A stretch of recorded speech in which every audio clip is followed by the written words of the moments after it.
And the third type of wonder is a project, which is a little special. You only encounter them in the end of the game. Projects are not buildings or landmarks. They're kind of big undertakings that a civilization can make to unlock something very powerful. So I believe, there we go, here. The Manhattan Project, for example, is a wonder.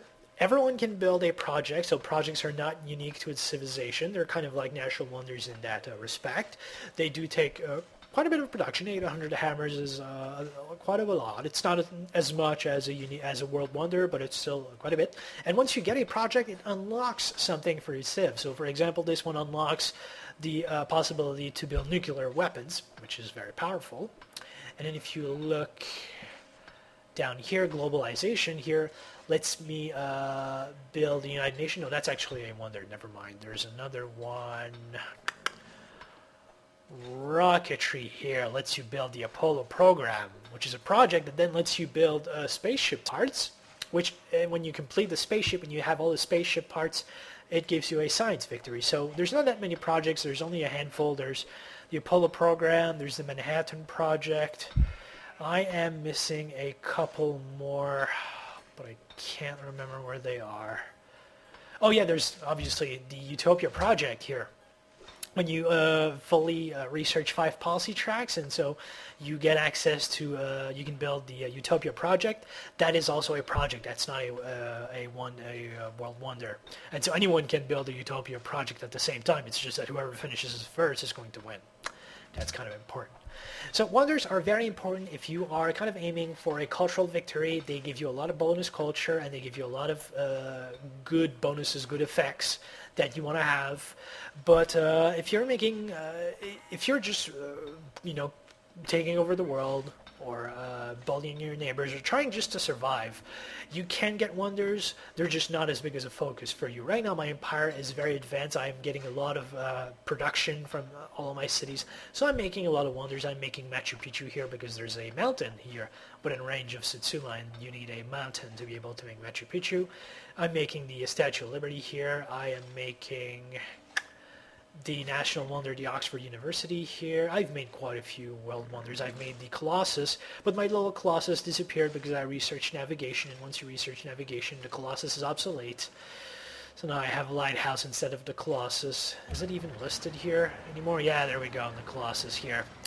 Goes obsolete once any player researches it in a navigation technology. There's not that many wonders that go obsolete. I think the Colossus might be the only one. There might be 1 or 2 more, but they're not as many as there were in previous Civ games. So wonders, very fun, very interesting, very, very powerful. And so you did see that wonders give you great people point, and those points are how great people are spawned. I did talk about the Great General. I have my general somewhere here. There we go. I still have my Great General here. So I'm not going to talk about him again because he spawns in a way that is different from the other great people, and his effects are a little different. I do, however, here have a great engineer. There we go. Joseph-Marie Jacquard, which is a French engineer who did something I can't remember. So there are 5 types of great people in the game. They are non-military units. The first one being the Great General. I'm not going to go over him. The other 4 types are the Great Engineer, the Great Merchant, the Great Artist, and the Great Scientist. And they all have very different effects that kind of are similar to the Great General, but more related to their field, to their discipline. So for example, the Great Engineer here, I'm going to start with him. Like the Great General and like any other great person, they can start a Golden Age. And that's instant. You just click it, bam, you get a Golden Age. The minimum Golden Age is 3 turns, but right now I am at the minimum, except I have a wonder that increases the length of my Golden Ages by 50%, so the minimum in this case is going to be 4. So all great people can start a Golden Age. They also have some sort of instant ability that they can use to give some sort of boost either to a city or to something like that. So the Great Engineer special abilities, the Hurry Production ability, it's going to give a bunch of hammers to the city in which it is currently, and that almost always finishes whatever they're working on. If you have a city that has very few hammers and it's working on a wonder that's going to take a long time, hurry production will not necessarily finish it. But in most cases, especially since Tokyo has so much production, it's got 64.6 production per turn. That's pretty badass. The great engineer is going to finish its current effort, which is the Statue of Liberty, in just a single turn. It's going to be done as soon as I click the next turn button. So if you're trying to get a very important wonder out, you want the great engineer for that. And the other great people have similar abilities. The great scientist instantly researches a technology, so you get to pick a technology as soon as you click that button. The great artist has a culture bomb ability. That's kind of funny. It's a little very weird ability. What you have to do with a great artist is you put him either inside your border or one tile outside your borders, and when you use culture bomb, all the tiles around the great artist and on which the great artist is standing become part of your borders. That is very, very nice if you have some resources that are outside your borders and that you want to grab as soon as possible. You can't purchase a tile because the city is a puppet city, or you don't have the gold, but you really want to have those tiles. You send the great artist out, you tell it to culture bomb, and all those tiles become yours. It's actually something that I did right here with Edinburgh. My borders stopped here, so I sent the great artist here, I culture bombed, and all the tiles around it became a part of my empire.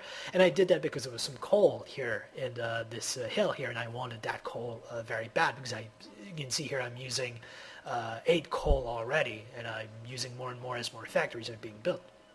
So I wanted that coal.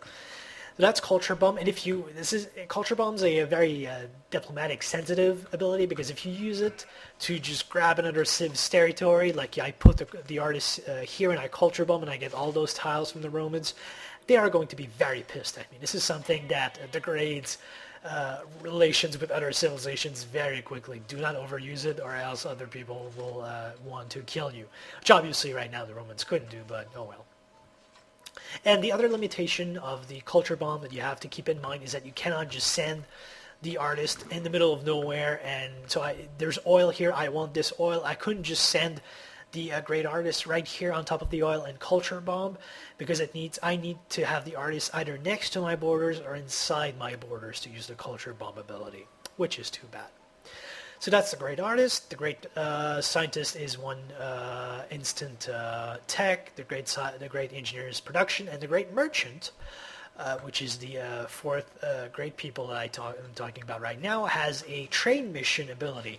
What you do is you send the great merchant in the territory of a city-state, and then you can select the button here which will say trade mission, and the trade mission will give you, first of all, quite a bit of gold, so somewhere usually between 500 and 600 gold, depending on how big the city-state is and how far it is from your empire. So you'll get a bit of gold, and you'll get some influence with the city-state.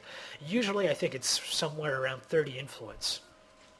So that's not bad if you need a quick boost with, you use a great merchant. And it's very funny because sometimes if you get the social policy, wrong screen, social policy, in patronage, if you get educated elite, sometimes city-states give you great people, and so they give you great merchants. Great merchant pops up right there inside the city-state's territory. You can use it right away to get some bonus gold and some more influence with the city-state. It's very, very useful. So that's all the instant abilities of the 4 great people, and then all great people have an improvement that they can build on tiles. It's a special type of improvement that workers cannot build usually. So if I move my own great engineer here, you'll see that it can build a manufactory. The manufactory adds +3 production to a tile, so it's even more than a mine. If I were to add a mine right now to this place, I think the mine is going to be 2 production. So yeah, a manufactory can be built in any tile. So I could even build it in a desert, or I could even build it in snow up here, and it would give that tile 3 production, which is very good. It's not that bad, but it does consume the great person, obviously, as does, using any of the abilities consumes the great person. But that's for the great engineer. Great scientist can build an academy, which creates science when a citizen works a tile. You can use with the great merchant, you can make a customs house, which gives bonus gold, kind of like a trading post, except better. And then the great artist builds a landmark, which generates culture when you work that tile. The improvements I'm not very crazy about. I really like the Citadel improvement, the Great General's ability, because it can really turn the tide of a battle in your favor if you're getting attacked. In general, though, the other improvements, they're so-so. I would rather have an instant tech than have an academy. I would rather have an instant wonder than have a little more production in a tile. But that's me. I'd rather have something concrete and immediate rather than build improvements. So that's great people. Now you could be asking yourself, how do you get great people? Well, there are a couple of ways. Great generals are unique in that they're generated by combat, but great people are generated otherwise. There are a couple of wonders that, when you build them, generate great people, like the Louvre, which generates a couple of great artists. And then there's another one that generates some great scientists, but that's a very special case. Usually the way to get great people is to see here to generate great people points.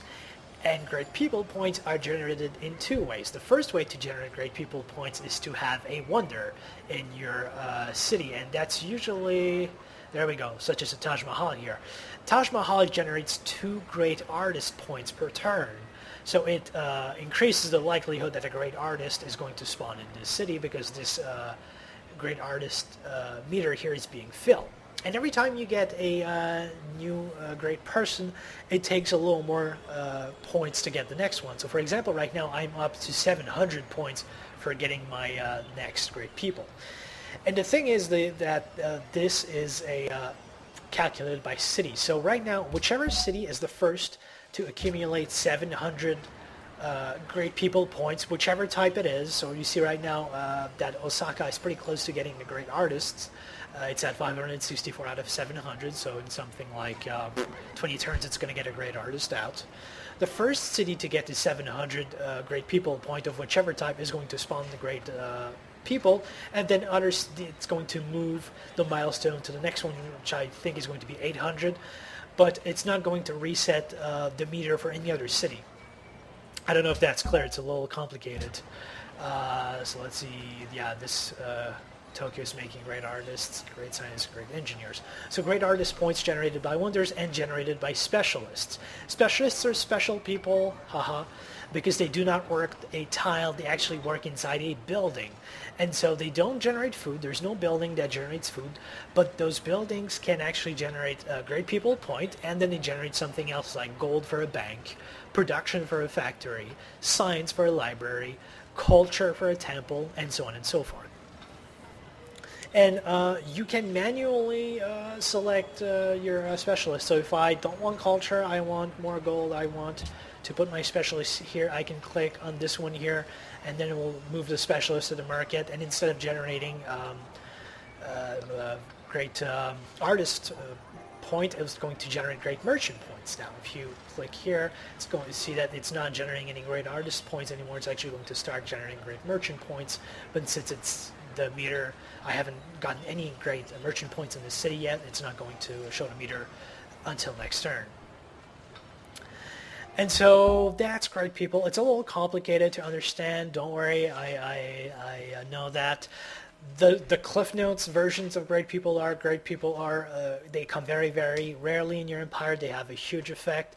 If you get more wonders and if you get very large populations that are able to support many specialists, you'll get more great people.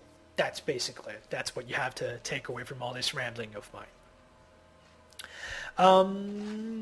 Yeah, actually about specialists. There we go. As you can see right now, my city is making a lot of food, so it's got +5 bonus food, so it is still growing, even though it has a specialist. So specialists do not generate food because they're working inside a building. They generate gold and a great people point, so they need someone else to feed them, so some other citizen that's working a tile. So if you have a lot of farms and a lot of food generating tiles around your city, and your city eventually gets big enough, you can eventually support a lot of specialists. And specialists are pretty good because they can give you things that are very hard to come by. So for example, getting more hammers. If you don't have a lot of hammers around your city, but you have a lot of food that's being generated, you can eventually just send some people to work in factories or to work in workshops to get those hammers there. It's very, very fun. It's very useful. And obviously getting more great people is very nice too. I'm going to turn this off.